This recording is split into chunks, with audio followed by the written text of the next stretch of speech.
अब हम बात करते हैं ज्योमेट्रिक प्रोग्रेशन का। पिछले में हम लोग देखे थे अर्थमेटिक प्रोग्रेशन एपी और उस पर कुछ रिटर्न प्रॉब्लम देखे थे। अब हम देखते हैं जीपी और इस पर कुछ प्रॉब्लम देखेंगे, फिर देखेंगे ज्योमेट्रिक जीपी का प्रॉपर्टी और फिर देखेंगे ज्योमेट्रिक में सब देखेंगे इसमें धीरे धीरे। तो पहले हम ज्योमेट्रिक प्रोग्रेशन की बात करते हैं, जीपी की बात करते हैं।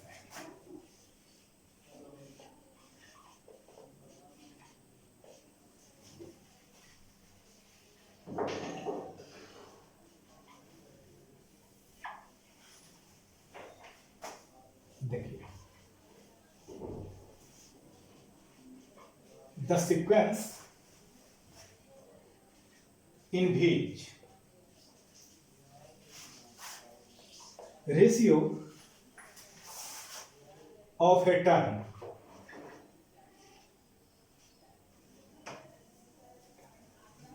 to previous term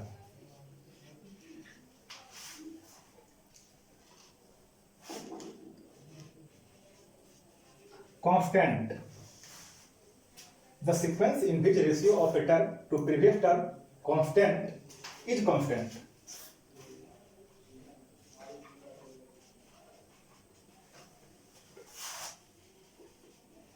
Called in geometric progression यानी कि GP. And the constant ratio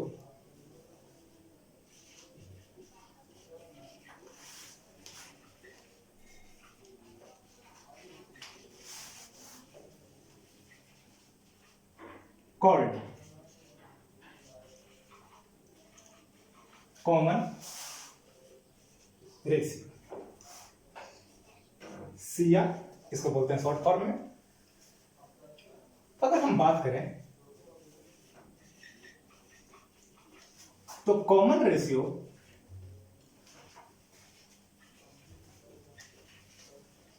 represent by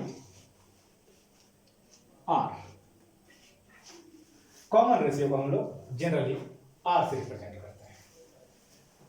समझते जरा कुछ इसका एग्जांपल से देखते हैं यहीं पर से। तो जैसे 1 2 4 8 16, तो देखिए दोनों को डिवाइड देंगे 1 2, सॉरी यहां भी 2 2 2। तो ये आपका सीक्वेंस जीपी में हो गया। इस तरह से 3 9 27 81 243 729, ये जो हो गया आपका 3 इंटू 3 इंटू 3 इंटू 3 इंटू 3। तो यहां पर आपका कॉमन रेशियो आ गया 2 और यहां हो गया कॉमन रेशियो 3। तो इसको हम बोलते हैं एक जीपी में है। अब जैसे पिछले अगर हम लोग एपी की बात करें तो वहां हम बात कर रहे थे कि फर्स्ट टर्म को हम लोग ए मानते हैं, तो यहां भी जनरली हम लोग फर्स्ट टर्म को ए ही मानते हैं। तो देखिए सॉरी आर इक्वल टू 3 3 3 आ रहा है। तो चलिए फर्स्ट टर्म को हम ए मान लिए। अब सेकेंड टर्म में ए इंटू आर कर देंगे, थर्ड टर्म में ए इंटू आर कर देंगे, इसमें आर से मल्टीप्लाई करेंगे आर स्क्वायर हो जाएगा। अब तीसरा बार में ए आर क्यू आ जाएगा, चौथा बार में ए आर 4 आ जाएगा। अब ऐसे ही बढ़ते चल जाएगा। तो जहां तक लेके जाना सीक्वेंस। तो जैसे देखिए अब यहां पर बात करते हैं तो ए आर 1 - 1 हो गया, यहां ए आर 2 - 1 हो गया, ए आर 3 - 1 हो गया। इस तरह से ए आर अगर फिफ्थ से 1 term, second, third term, fourth term, fifth term, 10 term निकालेंगे तो 10 - 1 हो जाएगा। 1000 निकालेंगे तो ए आर 1000 - 1 हो जाएगा। 1 लाख का निकालेंगे तो ए आर 1 लाख -1 हो जाएगा। तो ए आपका हो गया जीपी का टर्म जैसे भी निकालना चाहते हैं। अब देखते हैं। अब हम बात करते हैं nth टर्म ऑफ जी। मान लेते हैं यहां let first term of GP equal to a और कॉमन रेशियो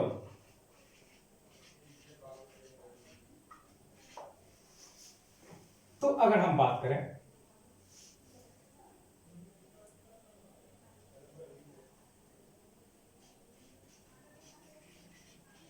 तो first term of GP equal to a यानी कि a into r power 1 - 1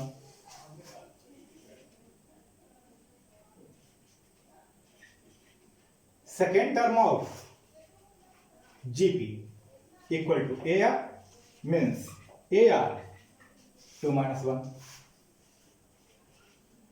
third term of GP equal to A R square यानी a are 3 - 1 इस तरह से हम लोग निकालते जाएंगे और आएंगे nth टर्म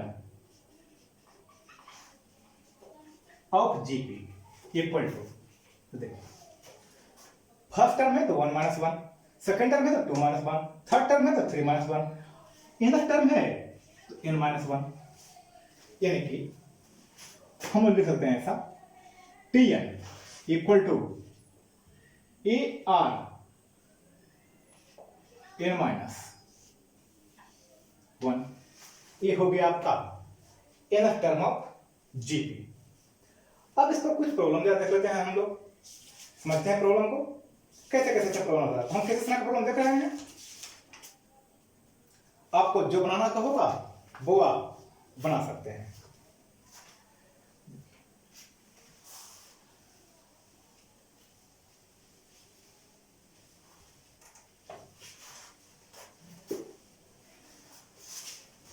जैसे पिछले हम लोग एक्सरसाइज में जब पिछले टॉपिक में जो पढ़े थे एपी, वहां पहला हम लोग का प्रायोरिटी था कि कॉमन डिफरेंस निकालना और फर्स्ट टर्म निकालना। यहां भी वही प्रायोरिटी होना चाहिए, फर्स्ट टर्म निकालना और कॉमन रेशियो निकालना। देखिए कुछ क्वेश्चन की हम बात करते हैं अगर, तो यहां क्वेश्चन बोल रहा है find the 10th term of the GP 5, 25, 125 इस तरह से है। ऑल्सो फाइंड nth टर्म, तो पहले लिखते हैं ए,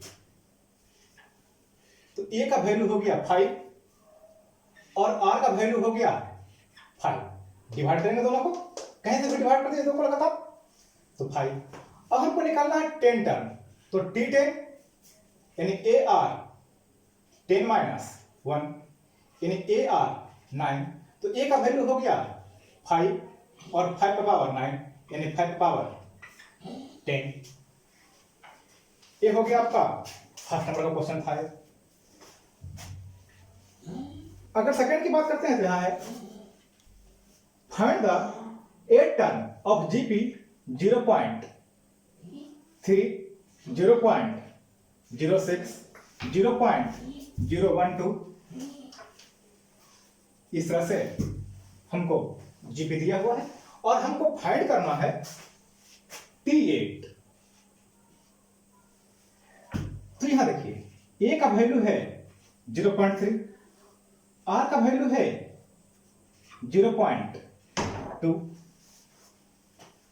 डिवाइड कीजिए 0.2 आएगा आपका। अब हमको T8 निकालना है, तो T8 कहने का मतलब ए आर 8 - 1 यानी ए आर 7। ए का वैल्यू हो गया 0.3 और आर का वैल्यू हो गया 0.2 का पावर 7।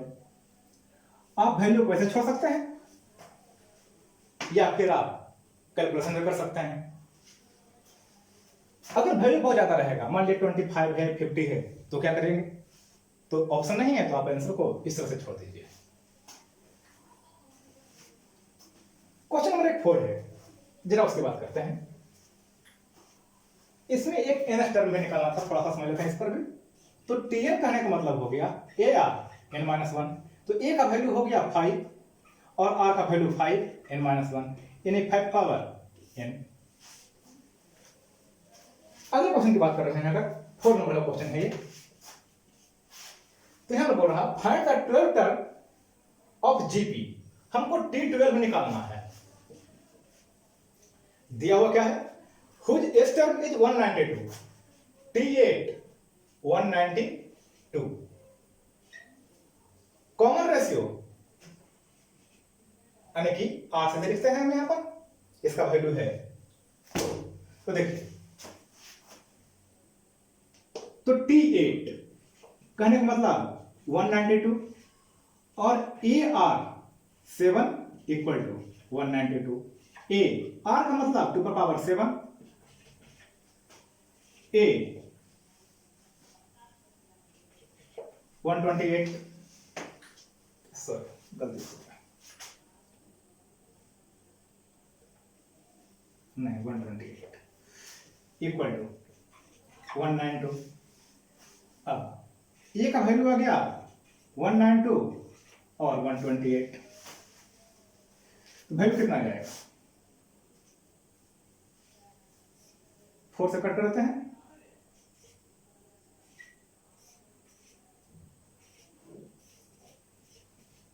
यानी कि 3/2, तो ए का वैल्यू आ गया 3/2।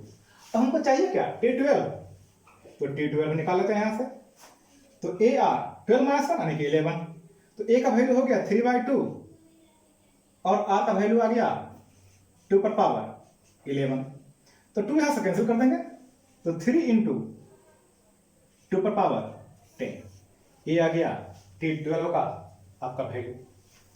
अब हम अगला क्वेश्चन की बात करते हैं।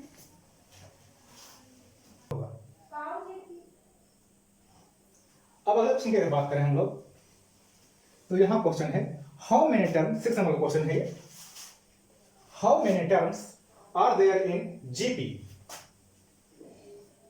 0.03, 0.06, 0.12, इस तरह से 3.84 तक आया। यहां हमको निकालना है नंबर ऑफ टर्म, यानी n इक्वल टू भाग Tn का वैल्यू दिया हुआ है आपको 3.84, A का वैल्यू हो गया 0.03। अब दोनों को डिवाइड लीजिए कहीं पर से भी, तो कॉमन रेशियो 2। तो अगर हम Tn की बात करें तो AR n-1, तो 3.84 इक्वल टू 0.3, R का वैल्यू 2 पर पावर n-1, 3 से काट दीजिए इसको, तो 2 पर पावर n-1 इक्वल टू आ गया 128, और 128 का नाम 2 का पावर 7, तो n-1 इक्वल टू 7, तो n इक्वल टू वैल्यू आ गया 8, एंड टोटल इसमें 8 टर्म है। अब कुछ और आगे बात करते हैं, if fifth and eight term of GP be 48 and 384, fifth term T5 और T8 एस टर्म, तो T5 है 48 और T8 है 384, find the GP if term of GP are real. तो 2 टर्म दिया हुआ है और हमको मालूम करना है कि इस जीपी का सीक्वेंस कैसे चलेगा। तो देखिए, तो T5 कहने का मतलब AR 4 हो गया यानी कि 84, और T8 कहने का मतलब हो गया AR 7 यानी कि 48, यहाँ 48 और यहाँ 384। अब दोनों को हम डिवाइड देते हैं, तो AR 7 by AR 4 equal to 384 और बाई 48, ए से ए कैंसिल, आर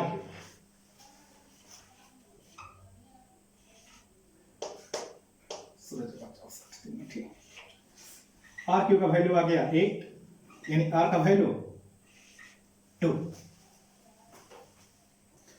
तो अब समझते हैं यहां, आर का वैल्यू 2 हो गया, तो ए का वैल्यू कितना आ जाएगा? तो ए आर 4 इक्वल टू 48, तो ए 2 पर पावर 4 इक्वल टू 48, एक काट दीजिए 16 आएगा 3, तो ए इक्वल टू 3 हो गया। यानी कि अब सीक्वेंस जो तैयार होगा A R square A r cube, तो ए का value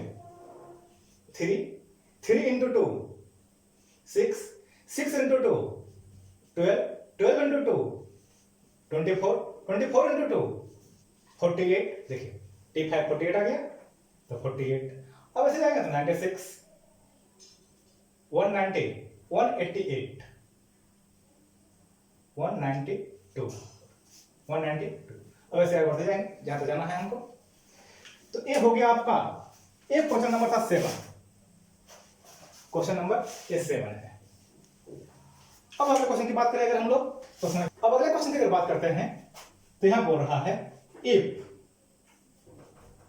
pH term qth term and rth term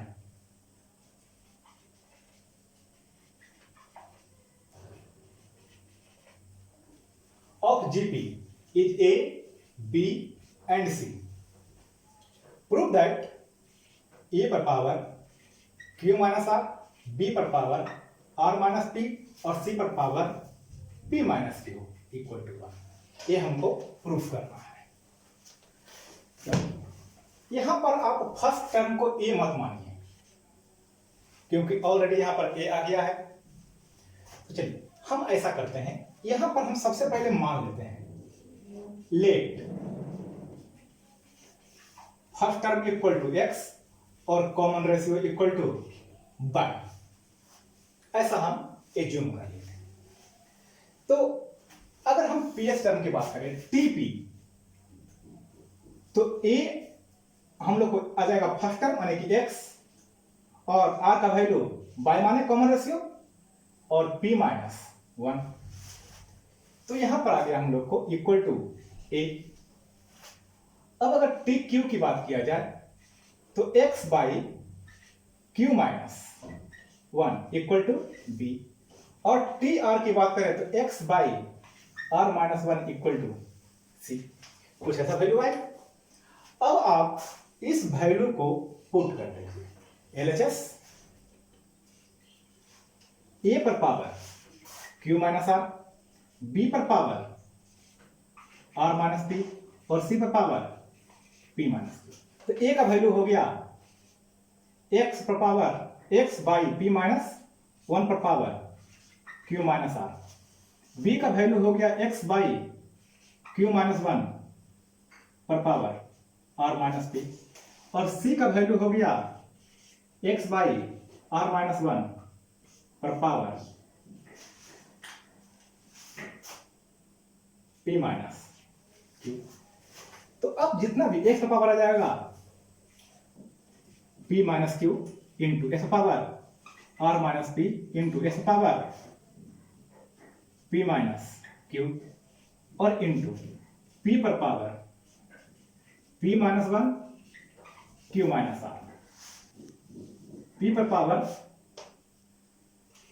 q minus 1 और r माइनस p, और y पर पावर दोनों जगह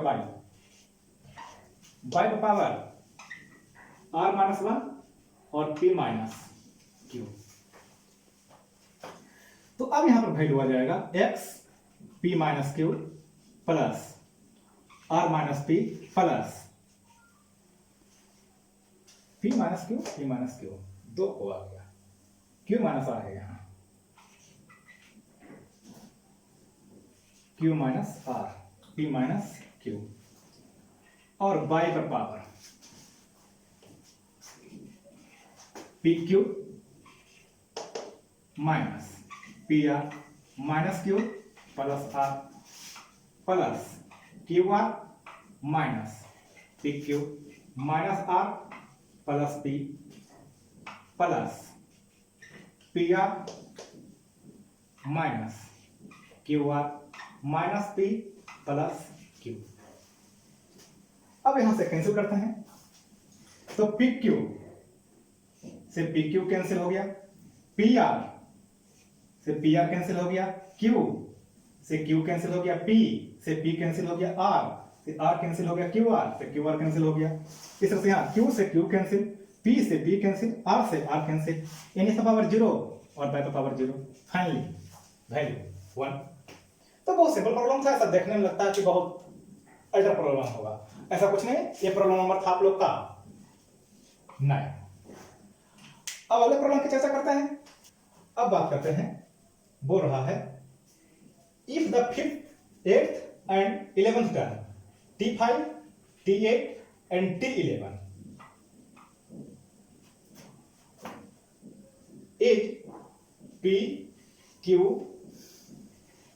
S so that Q square equal to PS। देखिए वेरी सिंपल प्रॉब्लम है ये। अब 5 टर्म लिखना है तो ए आर 4, 8 है, ए आर 7 और ए आर 10, दोनों को मल्टीप्लाई कर दीजिए। पी और एस निकाल लीजिए पहले। तो पी एस का वैल्यू कितना आ जाएगा, ए स्क्वायर आर 4 10, यानी ए आर 7 का स्क्वायर। तो ए आर 7 कहने का मतलब क्यू, तो क्यू का स्क्वायर आ गया आपका प्रूफ। कोई दिक्कत नहीं। अब अगले प्रॉब्लम की तरफ देखते हैं। अब अगले क्वेश्चन की अगर बात करें, एक क्वेश्चन दिया हुआ है if the p plus q term T p plus q term यानी कि इज ए और T p minus q term is b so that T p equal to root a. आपको ये प्रूफ करना है। तो देखिए यहां पर भी हमको पहले ए आ चुका है, आप कॉमन फर्स्ट टर्म ए मत मानिए। अब लेट कर लीजिए, first term equal to x और common ratio equal to y. तो हमको आ गया एक्स बाई पर power p plus q equal to a, और इधर यहां से बात करते हैं एक्स बाई पर power p minus q, p plus q minus 1 और p minus q minus 1 equal to b. हमको ये वैल्यू चाहिए, ये हमको कंडीशन दिया हुआ है। अब हमको चाहिए क्या, एक्स बाई पर पावर पी माइनस 1, हमको ये चाहिए वैल्यू। तो हम करेंगे क्या, हमको समझ लीजिए आप यहाँ, हमको ये दोनों नहीं चाहिए, पी माइनस 1 चाहिए। तो एक काम करते हैं, हम इस दोनों को ऐड करते हैं, तो पी से पी कैंसिल हो जाएगा। लोग ऐड करेंगे डायरेक्ट तो नहीं, तो दोनों को हम मल्टीप्लाई कर देते हैं। इसको फर्स्ट मानते हैं, इसको सेकंड मानते हैं, और फर्स्ट इंटू सेकंड कर देते हैं। तो आ जाएगा एक्स स्क्वायर और बाई पर power p plus q minus 1 plus P minus q minus 1, ये कट गया और आ गया यहाँ ए बी। तो आपको आ गया एक्स स्क्वायर बाई पर power 2 p minus 1 equal to a b. तो एक्स बाई पी माइनस 1 का square equal to a b, और x y p minus 1 equal to under root a b. ये आपका आंसर तैयार हो गया। अब हम कुछ और समझते हैं। अब हम थोड़ा सा ऐसा बात करते हैं जनरल टर्म ऑफ जीपी। देखिए तो जनरल टर्म ऑफ जीपी की बात करते हैं तो मानते हैं ऐसा,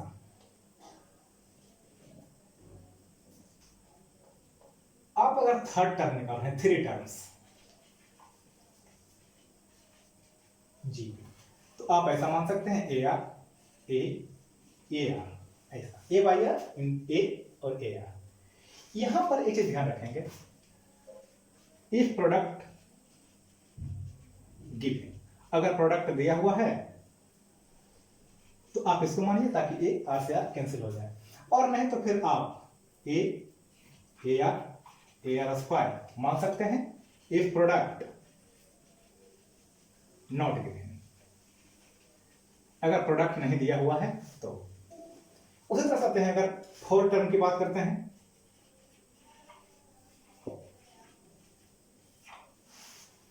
तो यहां पर आपको आ जाएगा a by r cube, a by r a r cube.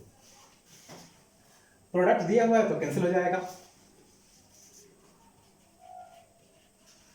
ये प्रोडक्ट गिवन। और अगर प्रोडक्ट नहीं दिया हुआ है तो A R square A r cube. ये प्रोडक्ट नॉट गिवन। अगर प्रोडक्ट नहीं दिया हुआ है तो कुछ अब इस पर हम प्रॉब्लम्स की चर्चा कर लेते हैं। तो प्रॉब्लम कैसे कैसे मिलेंगे,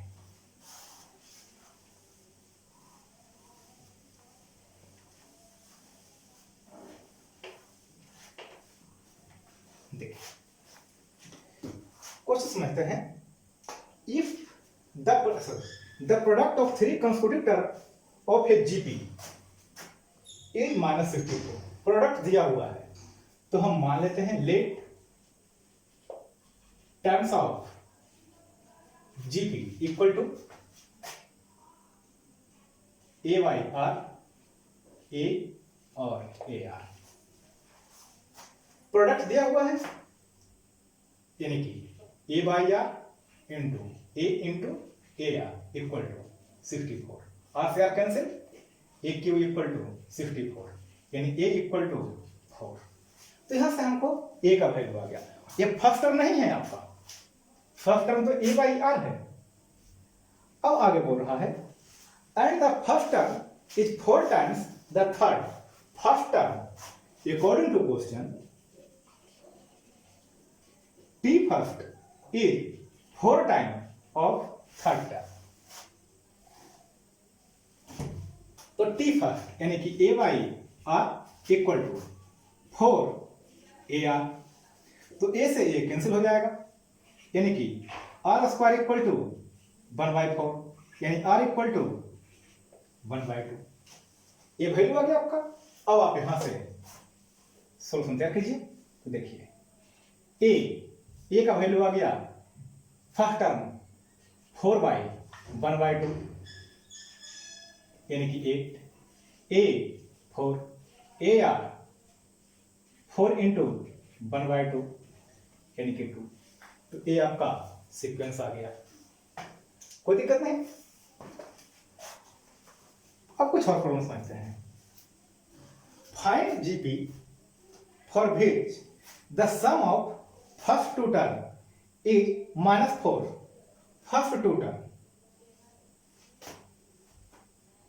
यानी कि T1 plus T2, first two term is -4 and fifth term T5 is 4 times of third. अब हमको यहां से जीपी कैलकुलेट करना है। तो देखिए हम बेसिक रूल अप्लाई कर देते हैं। यहां पर आपका आ गया तो ए और plus A are equal to -4 और यहां आ गया आपको A R 4 equal to 4 A R square. तो ए से ए कैंसिल हो गया, आर स्क्वायर से आर स्क्वायर कैंसिल हो जाएगा, बच जाएगा आर स्क्वायर यानी आर स्क्वायर इक्वल टू आ गया 2 और आप आर स्क्वायर इक्वल टू 4। तो आर इक्वल टू आप 2 या -2 भी जा सकते हैं। अब यहां समझ लेते हैं। तो ए 1 प्लस आर इक्वल टू -4। तो अगर 2 रखते हैं तो 3 -4, तो ए इक्वल टू -4/3 और अगर -2 रखेंगे तो ए -1 इक्वल टू -4, तो ए इक्वल टू 4।